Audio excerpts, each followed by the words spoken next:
ادب اگر معاشرے سے نکال دیا جائے تو چیزیں پھیکی ہو جائیں گی، اپنا اصل حسن چیزوں کا گدلا ہو جائے گا۔ باادب لوگ جو ہوتے ہیں وہ دوسروں کو عزت دے دیتے ہیں اور اپنے اخلاق کو بلند کر لیتے ہیں۔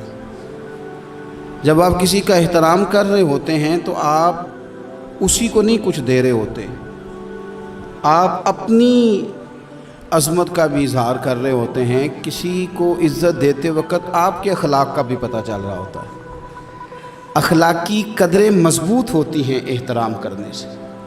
مذہب اسلام اتنا سونا ہے، اتنا پیارا ہے، یہ دین اتنا ٹھنڈا اور اتنا میٹھا ہے کہ دھرتی کے سارے حسن سمیٹ کر اگر ایک لفظ بنایا جائے تو وہ دین اسلام بنتا ہے۔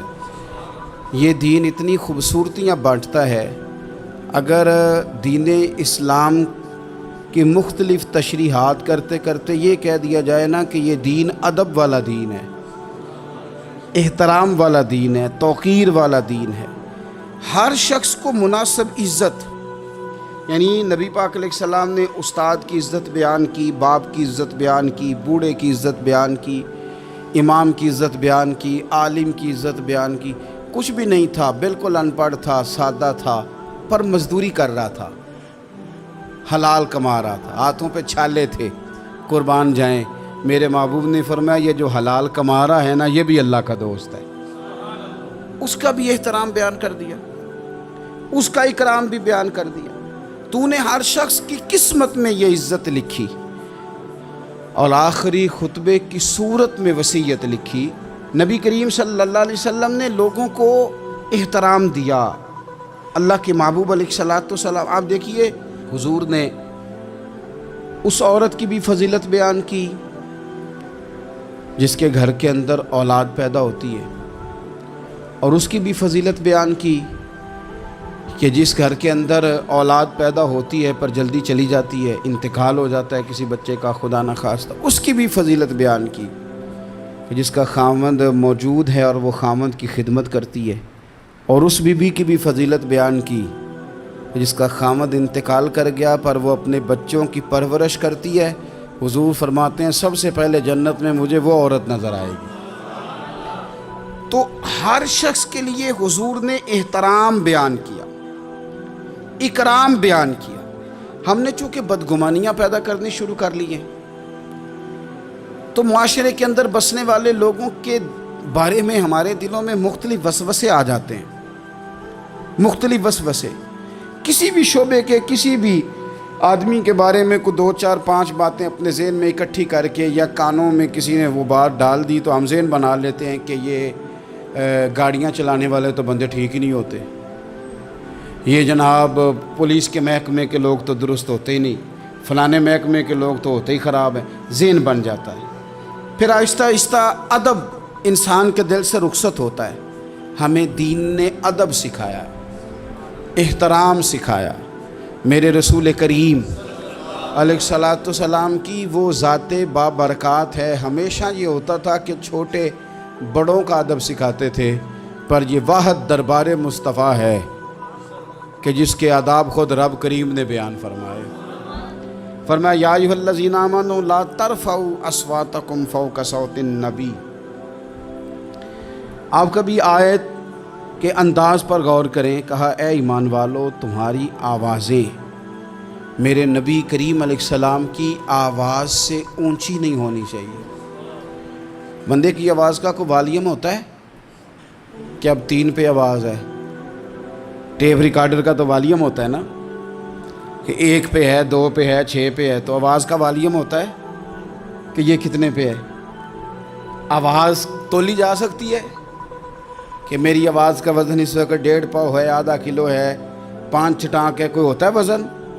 لیکن ہمیں بتایا گیا کہ بالکل وزن نہیں ہوتا، تولی نہیں جا سکتی، ماپی نہیں جا سکتی، پرکھی نہیں جا سکتی، لیکن جب تم نے دروازہ رسول پہ آنا ہے تو پھر آواز کو بھی تول کے آنا ہے، پھر لفظوں کو پرکھ کے آنا ہے، پھر جملے مرتب کر کے آنا ہے، پھر ترتیب لگا کے آنا ہے، پھر تم نے وہاں سوچ سمجھ کے بات کرنی۔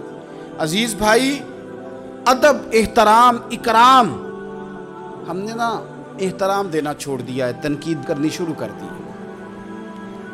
اور باقاعدہ بعض لوگوں نے بے ادبی کے کلچر پرموٹ کیے ہیں، انہوں نے جدوجہد کی ہے لوگوں کو بے ادب کر، چھوڑو جی پتہ ہے مجھے فلانے کا بھی، چھوڑو میں جانتا ہوں سارا مایا کا چکر ہے، چھوڑو۔ مجھے تو کئی دفعہ بڑا ہی غصہ آتا ہے بعض چیزوں پہ، مسافر ہوں تو سفر کرتا رہتا ہوں، ایک ٹرک والے نے نا پیچھے لکھا ہوتا سب مایا ہے، تو چائے پینے کے لیے رکے ہم ایک ہوٹل پہ، تو اتفاق سے وہ بھی ٹرک سے اتر آیا چند منٹ کے بعد، تو میں نے اسے کہا کہ سب مایا ہے؟ کہنے لگا جی میں نے لکھوایا، واقعی سب مایا ہے، پیسوں کے بغیر کچھ بھی نہیں، سب مایا ہے۔ تو میں نے کہا آپ کے ابا نے جو آپ کے لیے محنت کی، اتنی مزدوریاں کی، پیسے لیے انہوں نے آپ سے؟ ماں نے جو دودھ پلایا تو پیسے لیے اس کے؟ کہنے لگا جی نہیں انہوں دی تے گل نہیں، تو میں کہ پھر انہوں دا لیکھ ہی چھڑ کے ماں پہ انہوں کڈ کے مایا ہے۔ وہ کسی کا تو استثناء کر، کسی بندے کا ہی نام لے لے کہ نہیں فلانا ٹھیک ہے، تو نے تو لکھ دیا سب ہی مایا ہے، سب پیسے کا چکر۔ وہ کسی کو تو معافی دو، کوئی تو بندہ ٹھیک ہو تمہاری نظر میں، کوئی بھی صحیح نہیں۔ اس طرح کیسے ہو سکتا ہے؟ تم کہتے ہو کوئی ٹھیک نہیں، اور بنانے والا کہتا ہے لقد خلقنا الانسان فی احسن تقویم، میں نے بنائی بڑے سونے ہیں، تمہیں ٹھیک کوئی نہیں لگتا، بنانے والا کہتا ہے میری تقویم ہی بڑی اعلیٰ ہے، میں نے بڑے سونے بنائے ہیں، تم دیکھو تو صحیح، انسان میرا شاہکار ہے۔ اب آپ دیکھیں کہ جب آپ ذہن بنا لیں گے کہ دنیا غلط ہے تو بے ادبی کریں گے، لیکن اگر ذہن بنائیں گے کہ یہ مخلوق ہے اور بنائی ہے میرے رب نے، اور بڑی سونی کر کے بنائی، اور بڑی حسین کر کے بنائی، اور بڑی اعلیٰ کر کے بنائی، الذی خلقک فسواک فعدلک فی ای صورت ما شاء رکبک، وہ کہتا ہے جیسی صورتیں میں نے چاہی نا ویسی میں نے بنائی۔ یہ تیرا چہرہ نہیں ہے، یہ تو رب کی چاہت ہے، یہ تو رب کی چاہت ہے، اللہ کی چاہت ہے، تو جو ہے تو احترام ہی نہیں کر رہا۔ احترام کریں، اپنے بڑوں کو عزت دیں اور سب کو احترام دیں۔ نبی پاک علیہ السلام نے فرمایا عالم کو علم کی وجہ سے، بزرگ کو عمر کی وجہ سے، اور اپنے حکمران کو عہدے کی وجہ سے عزت دیا کرو، ان کو احترام دو۔ آپ ہر شخص کا اس کے منصب کے لحاظ سے دیکھیں، ایک ہوتا ہے باتیں کرنا، باتیں کرنے میں بھی کوشش کریں پہلے کسی بزرگ کی سنیں، کسی بڑے کی سنیں۔ یہ ضروری نہیں کہ بزرگ پڑھا لکھا ہی ہو، کئی دفعہ یہ بھی ہوتا ہے کہ والد صاحب ان پڑھ ہیں، بیٹا انجینئر ہو گیا ہے۔ اب کوئی بندہ رشتہ دار تھا، اس نے مشورہ مانگا ہے کہ میں نے یہ مکان بنانا ہے، چھت ڈالنا ہے، تو میں 10 فٹ پہ ڈال لوں یا 14 فٹ پہ ڈالوں؟ تو والد صاحب مشورہ دینے لگے تھے، تو اگر بیٹا بول پڑے کہ ابا جی آپ تو پڑھے نہیں، میں تو انجینئر ہوں، آپ چپ کر دیں، میرے خیال میں یہ اس کی بے ادبی ہے۔ اس کو چاہیے تھا والد صاحب کو بات کر لینے دیتا، اور بات کر لینے دینے کے بعد پھر وہ کہتا کہ جناب آپ بھی ٹھیک کہہ رہے ہوں گے تجربے کی روشنی میں، پر جو میں نے پڑھا ہے اور جو میں نے سیکھا ہے اور جو میرے سمجھ میں آیا ہے وہ یہ ہے۔ کچھ لوگ زیادہ سمجھدار ہیں، وہ بولنے نہیں دیتے،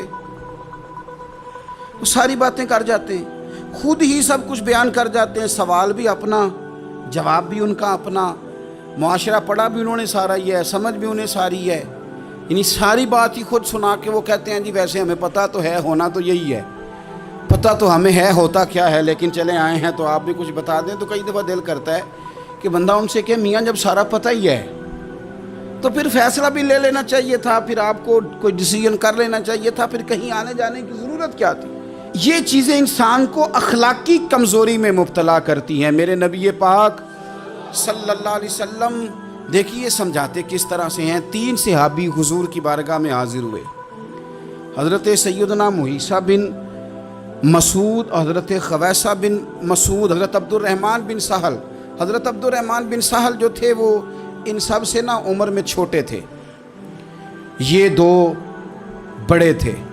تو عبد الرحمن بن سہل تھے چھوٹے، پر انہوں نے بات پہلے کرنی شروع کر دی، اور جب وہ بات پہلے گفتگو شروع کر رہے تھے اور گفتگو بڑھ بڑھ کے کرنا چاہ رہے تھے، آگے بڑھ رہے تھے، خیال کر رہے تھے کہ مجھے بات پہلے کرنی چاہیے، اب بات ہی کرنی تھی نا، کوئی حرج نہیں ہے، پہلے چھوٹا کر لے، کوئی مسئلہ اگر آپ دوسرے نقطہ نظر سے دیکھیں گے تو کوئی حرج تو نہیں، ٹھیک ہے پہلے چھوٹا بات سنا لے، بہو نہیں بولنے دیتی کئی دفعہ، وہ کہتے ہیں پہلے میری سنو، داماد نہیں بولنے دیتا، اس کی مرضی ہے، بچے بیٹے نہیں بولنے دیتے، وہ کہتے ہیں ابا جی آپ تو تھے ہی نہیں، ہمیں زیادہ پتہ ہے، بول پڑتے ہیں، کیا کیا جائے۔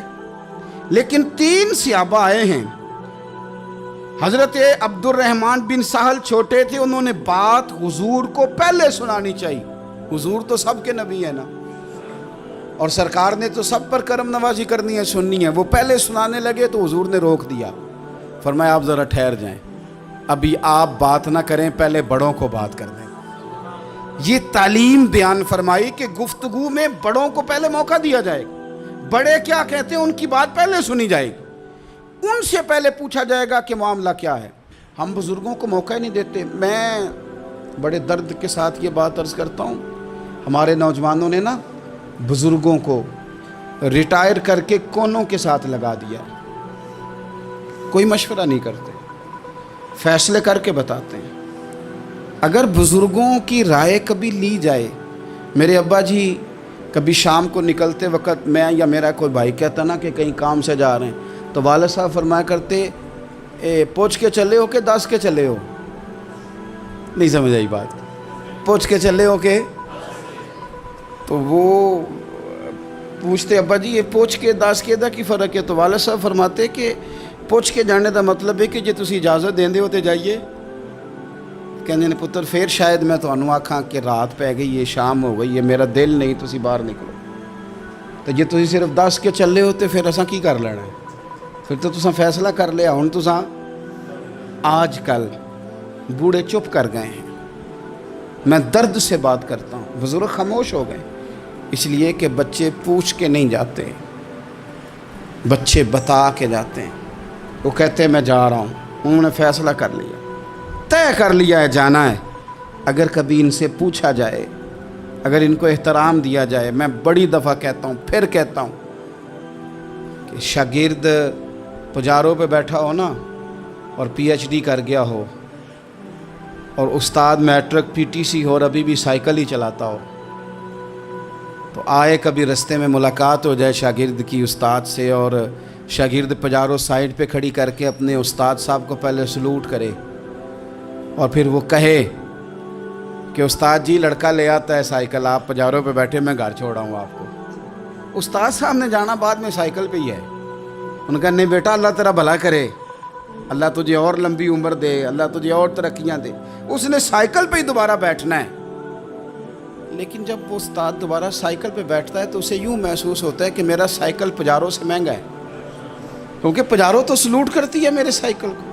لیکن اگر کبھی غریب استاد کے قریب سے امیر شاگرد گزر جائے تو تکلیف ضرور ہوتی ہے کہ یار تو میرے پاس سامنے پھٹی پہ بیٹھ کے پڑھتا تھا اور آج تو کہاں پہنچ گیا ہے۔ جب ہم احترام کرتے ہیں تو سوسائٹی میں قدریں بڑھتی ہیں یار۔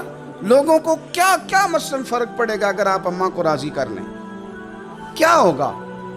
ماں بیچاری کی ساری زندگی پردے ڈالتے بیت گئی، ابا نے آ کے پوچھا کہاں گیا وہ کہتی ادھر ہی تھا، مجھے بتا کے کہ ابھی آ جائے گا، وہ مجھے کہہ گیا تھا کہ میں نہیں ادھر ہی تھا، کچھ بھی نہیں، ایسی کوئی بات ہی نہیں۔ ساری زندگی پردے ڈالتے بیت گئی۔ ابا کئی دفعہ گھر میں لڑائی کی، بیٹے کو مارا، اماں نے آگے بڑھ کے پتر کے حصے کی مار بھی کھائی، لیکن اسی بیٹے کی شادی کر دی تو اماں کو پتہ چلا کہ اوہو میں تو سمجھدار ہی نہیں تھی، میرا تو پتر مجھے کہہ رہا ہے اماں تو بھی تو کبھی سیانی ہو جایا کرنا، اگر وہ بولتی ہے تو ہی چپ کر جا، تو پھر اسے احساس ہوتا ہے کہ اوہو میں تو ساری زندگی بیوقوف رہی، میں تیرا دفاع کرتی رہی، تیرے حصے کے تھپڑ کھاتی رہی، اور مجھے آج تو نے بتایا کہ تو سیانی نہیں تھی، آج تو نے بتایا کہ تو عقل مند ہی نہیں تھی، اماں تجھے کیا پتا، میری بیوی کے سامنے تو ہی سیانی ہو جا۔ وہ ٹوٹ جاتی ہے، بکھر جاتی ہے، وہ کبھی پلٹ کے دیکھتی ہے تو اسے بڑے سارے زخم تازے ہو کے دکھائی دیتے ہیں، وہ یار میں ہی سیانی نہیں تھی۔ سنو نا، امام حسن رضی اللہ تعالیٰ عنہ فرماتے ہیں، امام حسن نے کوئی لمبا وقت نہیں اپنی والدہ کے ساتھ گزارا، چھوٹے تھے تو سیدہ فاطمہ الزہرا رضی اللہ تعالیٰ عنہ وصال کر گئیں، پر شیر خدا کے پتر کی بات دیکھیں، امام حسن کہتے ہیں لوگوں میں جب